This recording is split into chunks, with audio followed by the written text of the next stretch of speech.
Si vous regardez les investissements que nous avons faits dans la défense de l'Ukraine pour faire face à cette agression, 90% de l'aide à la sécurité que nous avons fournie a été dépensée ici, aux États-Unis, avec nos fabricants, avec notre production. Et cela a produit plus d'emplois américains, plus de croissance dans notre propre économie. Il s'agit donc d'un processus gagnant-gagnant que nous devons poursuivre. Attention au complexe militaro-américain qui pourrait vous réserver les plus pires surprises. C'étaient les paroles du président américain Eisenhower dans son dernier discours. Le président Eisenhower était conscient du danger que représentait l'industrie militaire américaine au monde. Aussitôt après la Deuxième Guerre mondiale, les Américains ont commencé des guerres soi-disant défendre la démocratie, mais en réalité c'étaient des guerres pour conserver leur hégémonie et tourner leur industrie militaire. Depuis la Deuxième Guerre mondiale, les Américains ont fait au moins 50 guerres. Ils se sont déclarés gendarmes du monde et se sont mêlés des affaires internes de beaucoup de pays. Partout où les Américains ont passé, c'est le chaos et la désolation qui restent. Les Américains donnent l'impression comme les vies humaines ne représentent rien devant leur hégémonie. Si 1 million de personnes doivent mourir pour la sauvegarde de l'hégémonie américaine, ils le feront.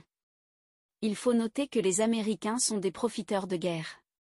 Ils sont impliqués dans toutes les guerres actuellement et ils continuent de vendre des armes. Que ce soit la guerre en Ukraine avec la Russie, la guerre au Moyen-Orient entre la Palestine et Israël ou encore la guerre au Soudan. En réalité, les moments de guerre sont des moments heureux pour les Américains car les stocks d'armes vont se vider. N'oublions pas également que c'est les mêmes Américains qui ont détruit les gazoducs russes Nord Stream pour vendre plus cher leur gaz aux Européens. Le président américain Joe Biden en personne l'avait dit auparavant. If Russia invades, that means tanks or troops crossing the border of Ukraine again. Then there will be no longer a Nord Stream 2. We will bring an end to it.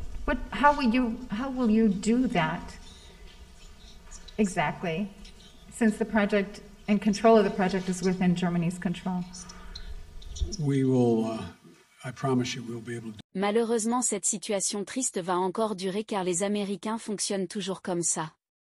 Il faut toujours des guerres pour qu'ils puissent vendre des armes. Commentez, aimez et partagez la vidéo mais surtout abonnez-vous à la chaîne pour ne plus rater les prochaines vidéos. À bientôt.